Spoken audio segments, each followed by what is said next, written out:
일정한 거처 없이 여기저기 떠돌아다니는 사람을 가리켜서 동가식 서가숙한다라고 얘기를 합니다. 그렇지만 여러분들은 동가식 서가숙이라는 말의 원래 뜻이 무엇인지를 아십니까? 어떤 홍기가 꽉 찬 처녀에게 두 곳에 혼처가 동시에 들어왔습니다. 한 남자는 얼굴은 잘생겼는데 돈이 없어요. 다른 남자는 얼굴은 못생겼는데 가진 게 돈이라고 돈이 많은 거예요. 얼굴은 잘생겼는데 한 남자는 돈이 없고 한 남자는 돈은 많은데 얼굴은 영 아니었습니다. 여러분 같으면 어떻게 하시겠어요? 굉장히 고민이 되겠죠. 아버지는 그렇게 말합니다. 남자는 인물이 별로 중요한 게 아니야. 돈이 중요하니까 그 동쪽에서 사는 그 돈 많은 남자랑 결혼해 얘기를 합니다.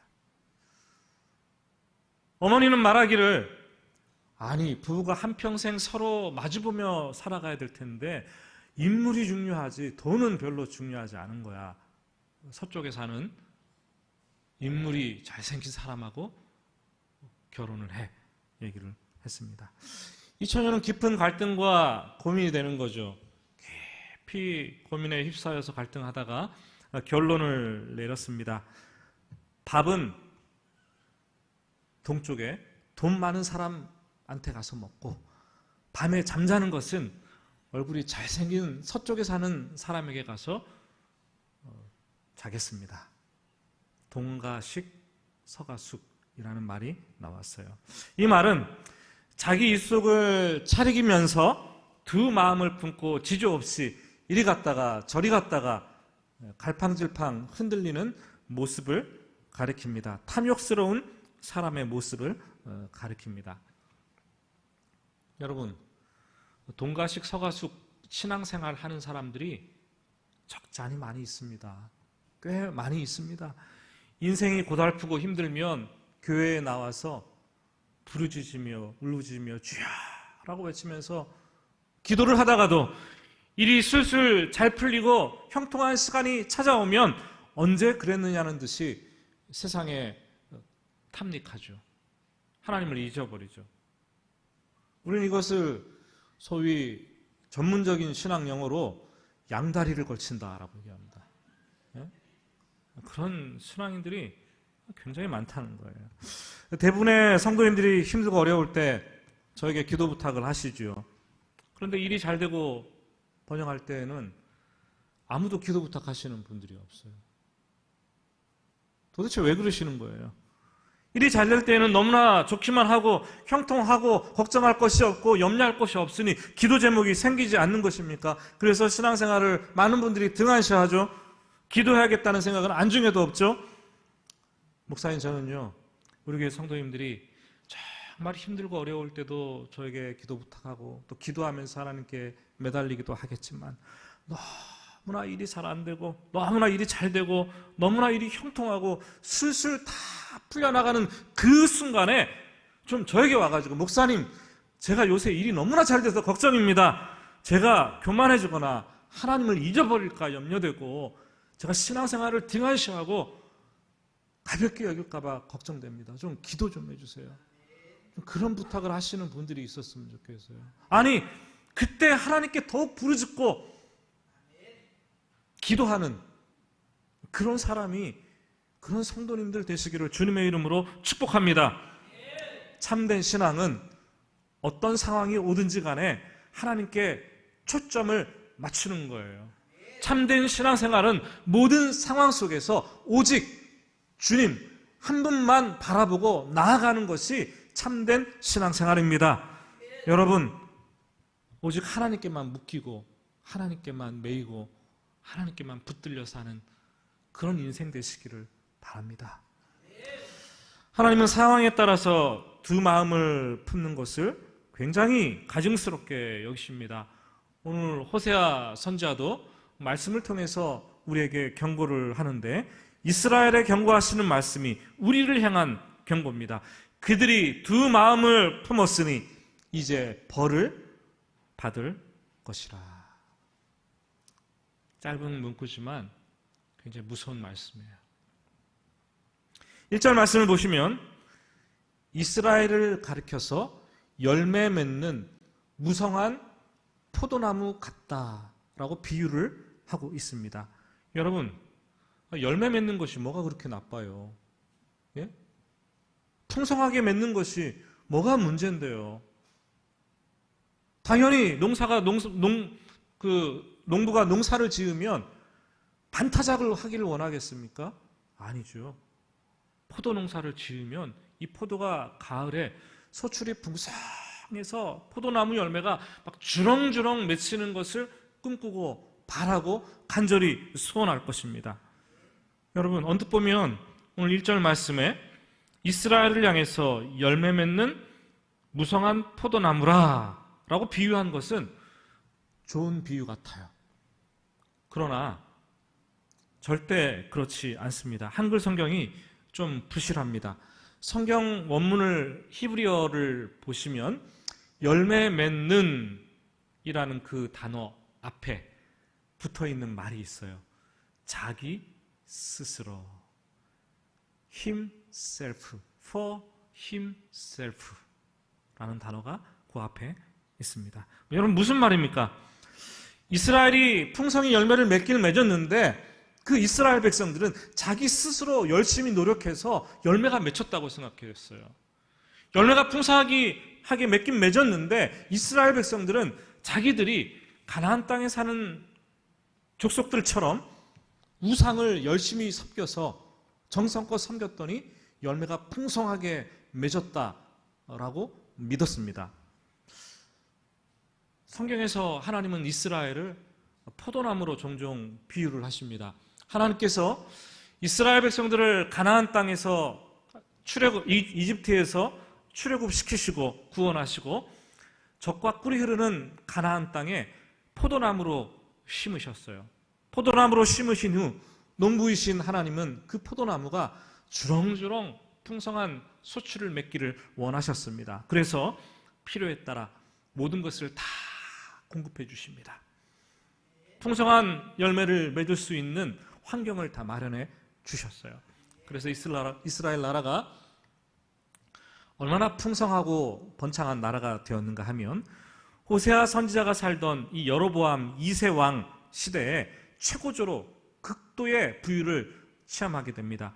경제적으로 부강하고 산업이 발달하고 과거에 솔로몬이 누렸던 그 영토를 거의 다 회복하게 됩니다. 고고학자들이 당시 여로보암 시대에 북이스라엘의 수도였던 사마리아에서 유물을 발굴해냈는데 얼마나 사치품들이 많았는지 대부분 상아로 만든 물품이었다라는 거예요. 귀금속돌이 엄청나게 쏟아져 나왔다라는 거죠. 여로보암 2세 시대를 설명하고 있는 아모스 내용과 아모스 6장 내용과 굉장히 일치한 증언입니다. 이렇게 되어 있어요. 그들이 상아 상에 누우며 상아 침대에서 기지개를 켜며. 여러분, 놀랍지 않습니까? 양떼에서 어린 양과 무리에서 송아지를 잡아서 먹고 비파 소리에 맞추어 노래를 지절거리며 다윗처럼 자기를 위하여 악기를 제조하고 대접으로 포도주를 마시며 귀한 기름을 몸에 발랐더라. 얼마나 풍요하게 사는지 몰라요, 그들이. 오늘 우리 조국교회, 우리 성도들, 우리 나라, 민족, 백성들과 똑같이 풍요하게 사는 것 같아요. 우리가 얼마나 풍요하게 사는지 여러분 아십니까? 어느 나라에서 이렇게 잘 먹고 이렇게 편안하게 이렇게 생활하는 나라가 있는 줄 아세요? 선진국이라 그래도 세금은 왕창 내고요. 삶이 너무나 피곤해요. 근데 우리는 너무나 잘 먹고 잘 살고 너무나 부유하게 살아내고 있어요. 이 이스라엘은 찬란한 부귀영화 태평성대를 누리면서 솔로몬 시대와 비교해도 결코 뒤질 것 없는 번영함과 부유함이 그들의 삶에 있었습니다. 근데 그들이 풍성하게 이렇게 살 수 있게 된 까닭을 우리가 스스로 노력했기 때문에, 우리가 가나안 백성들이 섬기는 그 우상들을 우리도 정성껏 열심히 섬겼기 때문이라고 믿었습니다. 그래서 열매가 풍성하게 맺히면 맺힐수록 더욱더 우상 제단을 많이 만드는 거예요. 그리고 우상에 아로새긴 그 주상들을 아름답게 더욱더 치장을 하기 시작을 했습니다. 하나님 보시기에 너무나 가슴 아픈 일이죠. 여러분, 종종 그런 생각을 해요. 어떤 사람을 보면서 차라리 없었으면 괜찮았을 텐데, 가져서 화근이 되는 사람이 있어요. 차라리 적으면 아무 일 없을 텐데 많이 가져가지고 문제가 되는 그런 사람들도 있다라는 거예요. 잠언 30장 아굴이 쓴 잠언 내용을 보면 이렇게 기도를 하고 있어요. 하나님, 나를 가난하게도 마옵시고 나를 부하게도 마옵시고 오직 필요한 양식으로 나를 먹여 주시옵소서. 그렇게 기도한 이유가 뭡니까? 혹 내가 배불러서 하나님을 모른다 할까 두렵고, 혹 내가 가난해서 하나님의 도적질에서 하나님의 이름을 욕되게 할까 염려함이라, 두려워함이라. 그게 이런 기도를 드리게 된 배경이었습니다. 여러분, 인간은 등 따시고 배부르고 일이 잘 되고 술술 풀리고 형통하면은 번창하면 하나님을 잊어버리게 되어 있습니다. 여러분, 너무 부자가 되려고, 많이 가지려고 형통함을 위해서 노력하지 마시기 바랍니다. 그냥 지금 가진 것에 만족하면서 최선을 다해서 사시기를 바랍니다. 성경이 혹이라고 말하고 있지만 혹이 아니에요.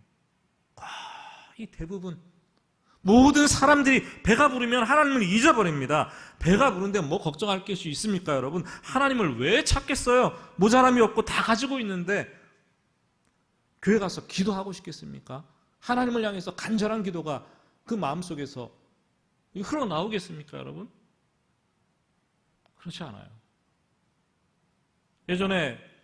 오래전에 그 교회에서 수요 저녁 예배를 교육자들이 돌아가면서 인도한 설교를 한 적이 있습니다. 수요일 오후가 되면 교육자 회의를 마치고 저녁 때 다 같이 교육자들이 식사를 하고 수요 저녁 예배에 참석을 하게 되었습니다. 그런데 허기지니까 많이 먹게 되더라고요. 어떤 목사님들은 저녁을 배부르게 먹으면 수요 예배 인도할 때 수요 예배 인도하는 것이 부담이 된다고 아예 식사 자리에 참석을 하지 않았어요. 어떤 목사님들은 부담이 될 것을 걱정해가지고 극소량의 소량만 조금 먹고 예배를 인도하시는 분도 있었어요. 그런데 어떤 분은 예배를 인도하든 말든 그냥 상관없이 잔뜩 먹고 항상 배부르게 예배를 인도하시는 분이 있었어요. 여러분, 그게 문제가 되겠습니까? 성격 탓이기도 하겠죠. 그런데 가만히 두고 보니까요, 배가 부른 채 설교하는 목사님들의 그 목소리나 그 내용을 보면은 그 설교에 간절함이 없더라고요. 간절함이. 참 신기하죠.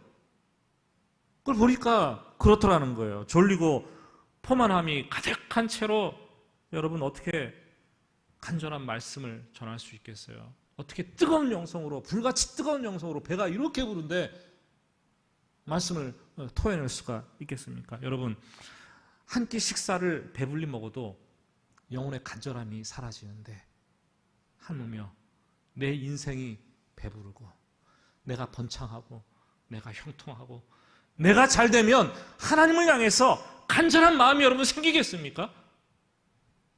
하나님을 향해서 뜨거운 영성이 여러분 생겨나겠습니까? 저는 그래요. 내가 좀 부자라고 생각된다면 좀 덜어내는 작업을 해야 돼요. 좀 가난해지려고 하는 작업을 해야 돼요. 그래야지 내 영성이 살아나는 거예요. 자신이 없다면 아굴과 같이 하나님, 제가 자신이 없습니다. 부하게도 마옵시고 가난하게도 마옵시고 일용할 양식으로 배부르게 하옵소서, 일용할 양식으로 먹고 살게 하옵소서, 이렇게 기도를 드리는 것이 옳다라는 생각이 듭니다. 정말 잘되고 부유해져도 이전처럼 하나님을 찾고 간절한 하나님께 부르짖는 그런 사람이 있다면 참된 신앙인인 거예요. 정말 형통하고 번창할 때 이전처럼 하나님께 무릎 꿇고 죽기 살기로 매달려 기도하는 사람이 있다면 그 사람이 참된 믿음의 사랑인 거죠. 근데 우리는 잘 그렇게 안 해요. 안 해요. 2절 말씀을 우리 같이 한번 읽어볼까요? 2절 말씀입니다.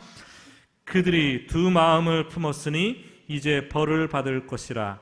하나님이 그 제단을 쳐서 깨트리시며 그 주상을 허시리라. 3절 말씀도 읽어보겠습니다. 그들이 이제 이르기를 우리가 여호와를 두려워하지 아니하므로 우리에게 왕이 없거니와 왕이 우리를 위하여 무엇을 하리요 하리로다. 이스라엘은 과거 어느 때보다 나라가 부유해지고 나라의 위상이 한껏 올라갔습니다. 그런데 그런 상황에서 하나님과 세상 사이에서 더욱더 갈팡질팡 양다리를 걸치게 됩니다. 형통할 때 두 마음을 품게 되는 거죠. 하나님에 대한 두려움을 잃어버리게 되니까 그저 하나님을 왕으로 인정하며 살아야 되는 게 이스라엘 백성들의 신앙이고 삶인데 하나님을 왕으로 인정하지를 않아요. 그리고 하나님을 의식하지 않고 자기 소견에 옳은 대로 사는 거예요. 하나님을 두려워하지 않으면 그래요. 여러분, 하나님을 두려워하지 않으면 예배도 왔다 갔다 하게 되는 거고, 하나님을 두려워하지 않으면 내 삶도 내 마음대로 사는 거고, 하나님을 두려워하지 않으면 하나님을 생각하지 않기 때문에 내 뜻과 내 계획과 내 생각이 앞서서 살아가는 거예요. 그게 신앙생활하는 사람들의 두 마음을 품는 거죠. 여러분, 부부관계도 마찬가지입니다. 항상 아내를 왕같이 여기는 사람 계십니까? 우리 남편들 계십니까? 항상 아내를 왕같이 여기는 사람은, 아내를 마음에 품고 의식하는 사람은 다른 여자를 안 쳐다봅니다. 쳐다볼 일이 없어요. 두려운데 아내가. 제 말이 틀린가요? 어떻게 쳐다봐요? 어떻게? 그런데 아내를 두려워하지 않으면 다른 여자를 쳐다보면서 마음에 막 갈등만 키우는 거예요. 두 마음을 품고 있으면 같이 살면서도 마음에 막 갈등이 다글다글 올라오는 거예요. 순식간에 막 올라오는 거예요, 여러분. 예? 내가 이 여자랑 결혼한 게 잘한 건가? 내가 이 여자랑 계속 살아야 되는 건가? 아, 이 여자보다 저 여자가 더 나은 것 같은데? 솔직히 손 들어보세요. 예? 두 마음을 품으면 그 결혼 생활은 행복하지 않는 거예요. 두 마음을 품으면 신앙생활은 행복이 아닌 거죠. 갈등하면서 계속 오늘도 가야 되나 말아야 되나, 하나님께 헌금을 해야 되나 말아야 되나, 주일에 봉사해야 되나 말아야 되나, 기도를 해야 되나 말아야 되나. 여러분, 마음은 우리 인간 안에서 하나님을 경외하고 사랑하고 하나님을 섬기는 아주 유일한 기관입니다. 믿음은 한 마음이에요. 믿음은 한 가지 방향입니다. 믿음은 정함이 없는 거예요. 불순물이 끼어서는 안 되는 거죠. 하나님 외에 다른 것들이 내 마음속에 이렇게 들어온다면 이미 그 사람은 두 마음이 된 거예요. 두 마음을 가진 사람은 정함이 없기 때문에 믿음의 길로 나아가지 못하는 거예요. 예수님의 동생 야고보가 야고보서를 쓰면서 두 마음에 대해서 더블 마인디드 맨, 두 마음을 가진 사람에 대해서 얘기를 하는데 이렇게 얘기합니다. 모든 일에 정함이 없는 자로다. 이런 사람은 무엇이든지 주께 얻기를 생각하지 말라. 기도하면서도 의심하는 거예요. 두 마음이 있어요. 그러면 얻지 못하는 거예요. 신앙생활 하면서도 세상을 기웃거려요. 두 마음이 있어요. 그럼 온전한 신앙생활이 되지 않는 거예요. 믿음으로 사는 사람은 두 가지 태도를 취하지 않습니다. 믿음으로 살기를 결단했다면 내가 가난해도, 내가 부유해도 끝까지 하나님만 바라보고 따라서 나아가는 거예요. 자꾸 상황이 바뀐다고 스위치를 온하고 오프하고 이쪽 갔다 저쪽 갔다 하면서 때로는 내 경험과 판단으로 치우쳤다가 때로는 다시 믿음으로 돌아와서 신앙생활을 한다고 하면 왕복 달리기를 계속 그런 걸 하면은요, 피곤해 지쳐 죽습니다. 여러분, 신앙생활도 그렇게 되는 거예요. 믿음만 가지고 살기로 작정하면 하나님께서 그 길을 걸어갈 수 있도록 상황과 능력과 형편을 만들어 주십니다. 그래서 우리는 날마다 하나님께 고백을 해야 되는 거예요. 주님, 하나님을 향한 제 마음이 흔들리지 않겠습니다. 하나님, 제가 하나님만 바라보고 가지 결단코 뒤돌아서지 않겠습니다. 주님 뜻대로 살기로 했네. 주님 뜻대로 살기로 했네. 주님 뜻대로 살기로 했네. 뒤돌아서지 않겠네. 뒤돌아서지 않겠네. 뒤돌아서지 않겠네. 이럴 땐 좀 아멘 좀 하세요. 제가 뒤돌아서지 않겠네만 계속하고 끝날 것 같아요. 뒤돌아서지 않기를 바랍니다, 여러분. 네. 뒤돌아서지 않는 것이, 하나님만 바라보고 한 마음만 품고 나가는 것이, 정도를 걷는 것이 우리의 신앙생활이에요. 이스라엘은 하나님을 사랑하고 하나님만 섬기며 하나님만 경외하며 사는 신부가 되기로 하나님과 언약을 맺었어요. 등을 돌리면 벌을 받는다. 하나님께서 말씀을 하셨습니다. 그런데 그들은 4절 말씀을 보니까 그들이 헛된 말을 내며 거짓 맹세로 언약을 세우니 그 재판이 바디랑에 돋는 독초 같으리로다. 우리가 입술로 기도하고 찬양할 때 하나님, 제가 사랑합니다. 하나님을 위해서 살겠습니다. 말은 번지르르하게 하는데, 근데 우리의 행동은 어떻습니까? 우리의 삶은 우리의 고백과 함께 따라주지 않는 거예요. 두 마음이 있기 때문에 그런 결과가 나타나는 거죠. 목사인 저도 주일 아침에 지금처럼 핏대를 세우고 열심히 설교를 하고 집에 돌아가서 저녁이 되면 마음속에 참 허전한 마음이 가득 찾아옵니다. 내가 전한 말씀대로 살아가고 있는가? 내가 말씀대로 살지 못하기 때문에 오히려 그것을 감추기 위해서 더 큰 목소리로 설교를 하고 거짓된 자신감으로 설교하고 외치는 것은 아닌가? 이런 생각이 들면 굉장히 힘들어져요. 말로만 하나님을 사랑한다고 두 마음을 품는 자들에 대해서 주님은 심판을 하시는데, 그 심판의 형국이 마치 4절 말씀을 보시면 밭이랑에 돋는 독초 같으리로다 라고 얘기를 합니다. 독초는 번식력이 강하다고 그럽니다. 그래서 자르고 잘라도 계속해서 왕성하게 번식해서 그 주위를 완전히 독초밭으로 만들어 놓는다고 합니다. 여러분, 마음밭이 독초가 되면 우리의 마음밭도 두 마음을 품으면 자꾸 황폐해지면서 독초가 되는 거예요. 그러면 우리 영성은 점점 마비돼 가는 거예요. 무감각해져 가는 거예요.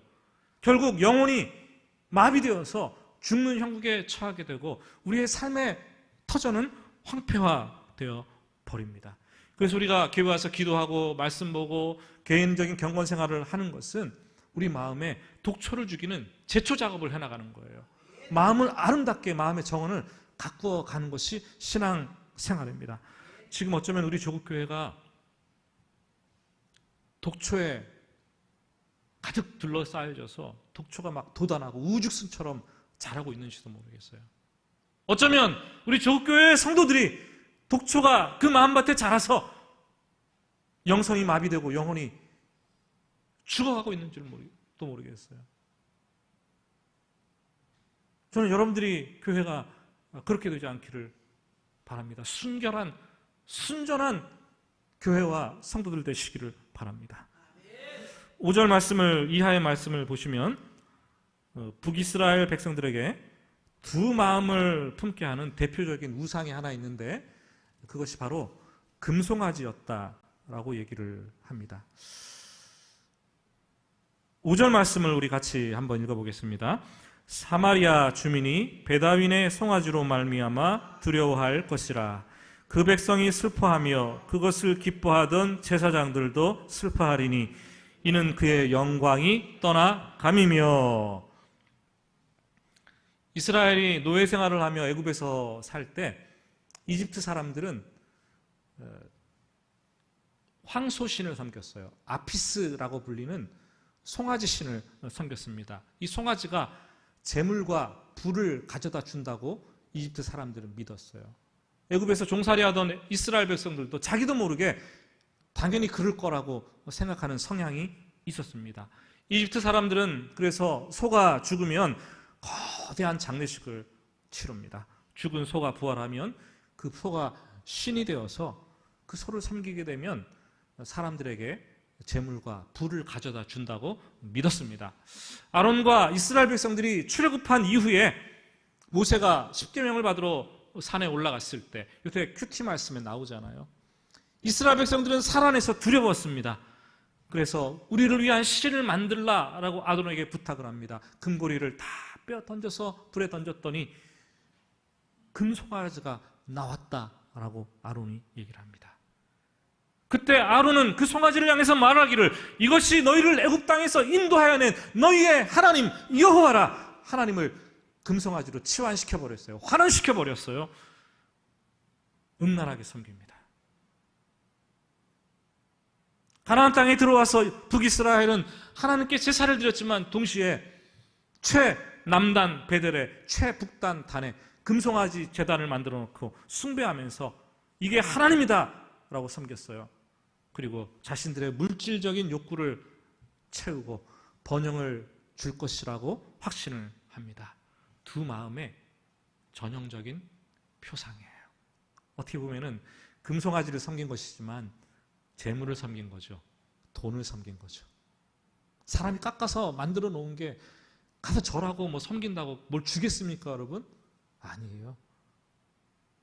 돈을 섬긴 것이고 금송아지를 빌미로 그것을 하나님으로 여기면서 재물을 섬겼다라는 거예요. 특히 베델은 하나님의 집이라는 뜻인데 그곳에서 믿음의 조상 아브라함이 여호와께 제단을 쌓고 예배를 드린 곳입니다.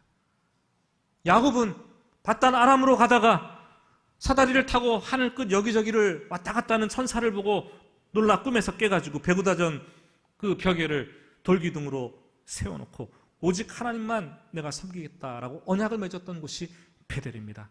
그런데 지금 베델에 재물과 돈을 탐하면서 금송아지를 숭배하는 전각지로 만들어 버렸습니다.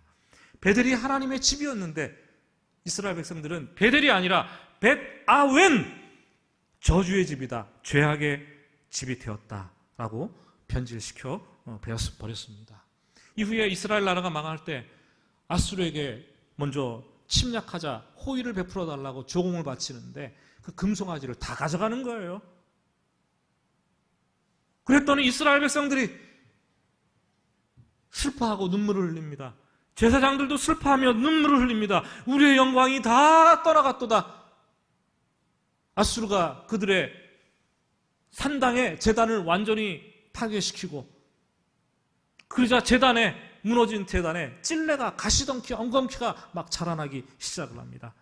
여러분, 금송아지의 영광이 다 떠나가면서 그들이 재물을 주고 돈을 가져다 주고 부유함을 준다라고 했는데 이제 금송아지 때문에 수치를 당하는 것을 보게 됩니다. 그래서 허무함으로 가득 차서 결국 외치게 되죠. 오늘 8절 마지막 말씀입니다. 산들아 우리를 가리우라. 작은 산들아 우리 위에 무너져 내리라. 이처럼 허망하다는 거예요. 오늘 말씀을 들으면서 여러분들이 오늘 말씀이 과거 먼 이스라엘의 한 나라의 이야기다라고 생각하면 큰일입니다. 오늘 말씀은 바로 우리에게 주시는 말씀이에요. 우리 성도들이, 얼마나 많은 성도들이 하나님을 섬기면서 두 마음을 품고 동시에 금송아지를, 물질과 돈을 구하는 그 자체가 금송아지를 섬기는 거예요. 그것이 하나님을 믿지만 하나님을 금송아지로 둔갑시켜서 두 마음을 품는 혼합주의에 물든 거죠. 성경은 유일하게 금송아지 만문을 하나님을 대적할 수 있는, 하나님과 우리 시대에 맞짱을 뜰 수 있는 동격 신으로 소개를 합니다. 한 사람이 두 주인을 섬기지 못하고 너희가 하나님과 재물을 겸하여 섬기지 못하리라. 하나님과 돈을 거의 동격 수준에 놓는 거예요. 돈은 그냥 악한 것도 아니고 나쁜 것도 아니에요. 그런데 이것을 탐욕을 부리니까 우상이 되는 거고, 그것을 탐욕적으로 쓰니까 우상이 되는 거예요. 돈을 탐욕하도록 만드는 그 뒤에는 배후가 있어요. 그 배후는 사탄이죠. 사탄은 우리 교회에 와서 속삭입니다. 야, 돈을 많이 가지면 다른 사람이 너를 무시하지 못해. 교회를 다녀도 돈이 많이 있어야 돼.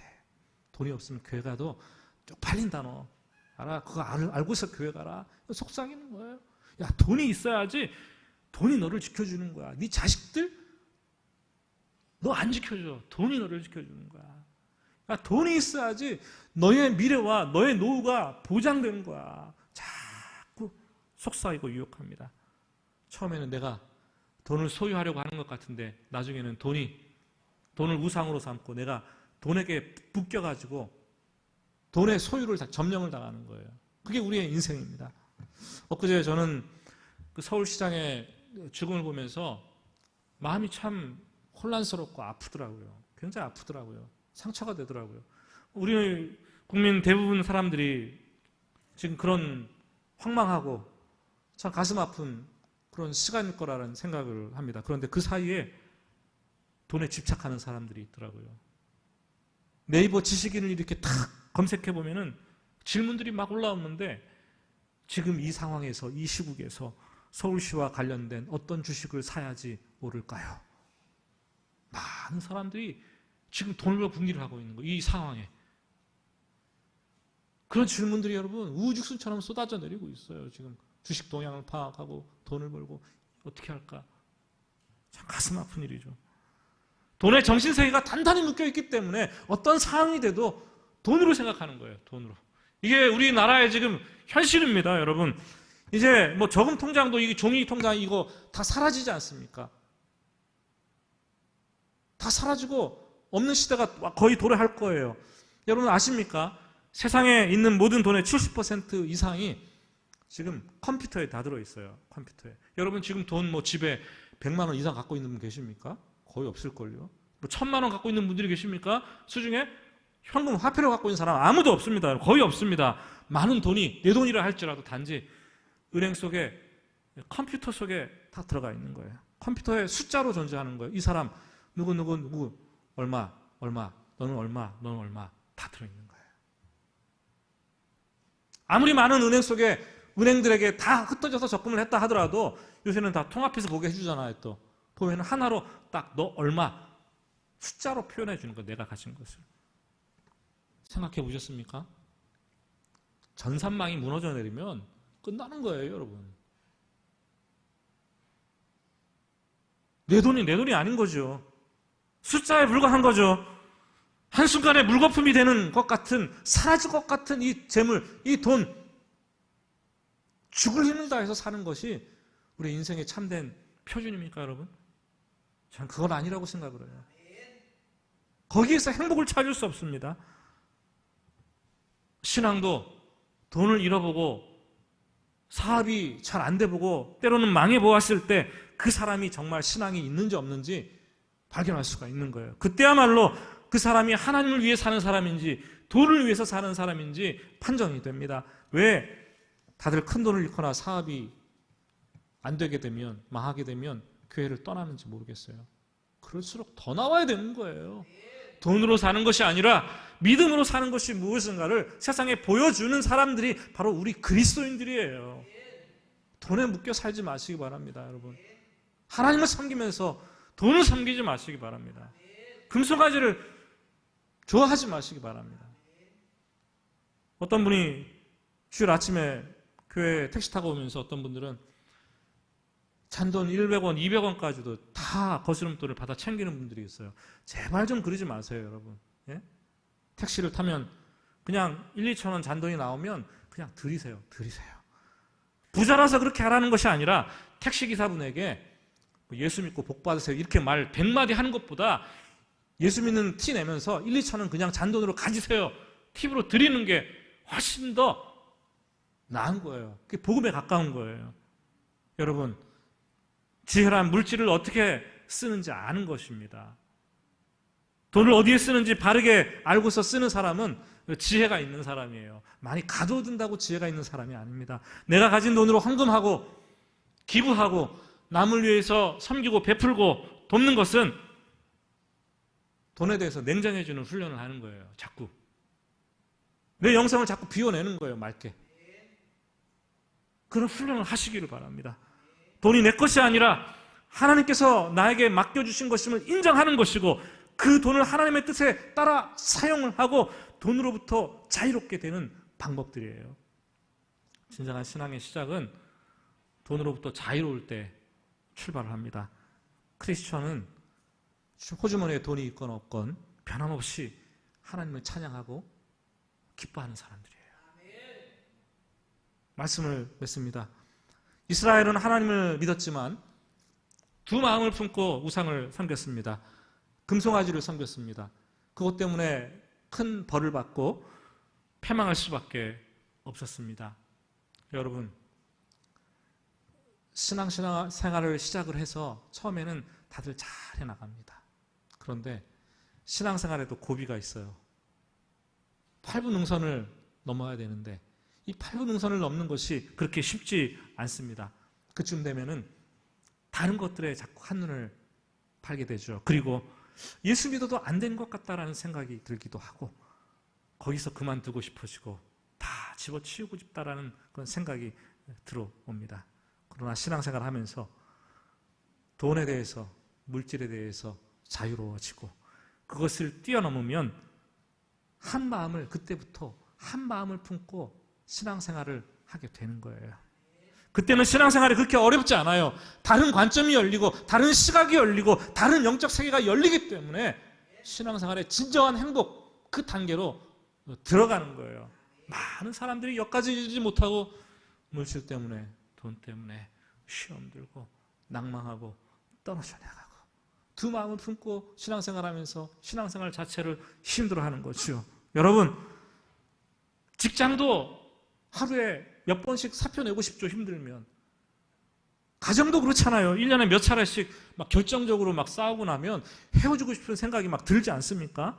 그런데 그 흔들릴 때 흔들리지 않고 그 자리에서 진득하니 참고 인내하고 견뎌내면 조금 후에 또 다른 지평이 열리는 거예요. 30대 때 힘들었는데 참고 넘기면 40대의 지평이 열리고 40대까지 힘들었는데 참고 견디면 또 다른 지평이 열리는 거예요. 신앙도 마찬가지입니다. 두 마음을 품고 동가식 서가숙하면서 갈팡질팡하지 마시기를 바랍니다. 그러면 너무나 피곤합니다. 갈등이 머리끝까지 차올라서 신앙생활 자체가 힘든 거예요. 오직 하나님께 한 마음을 품고 세상을 바라보지 말고 푯대를 향해서 하나님께서 부르시는 그날까지 진득하니 참고 인내하면서 달려가시기 바랍니다. 그러한 사람들에게 참된 행복이 임하게 될 것입니다.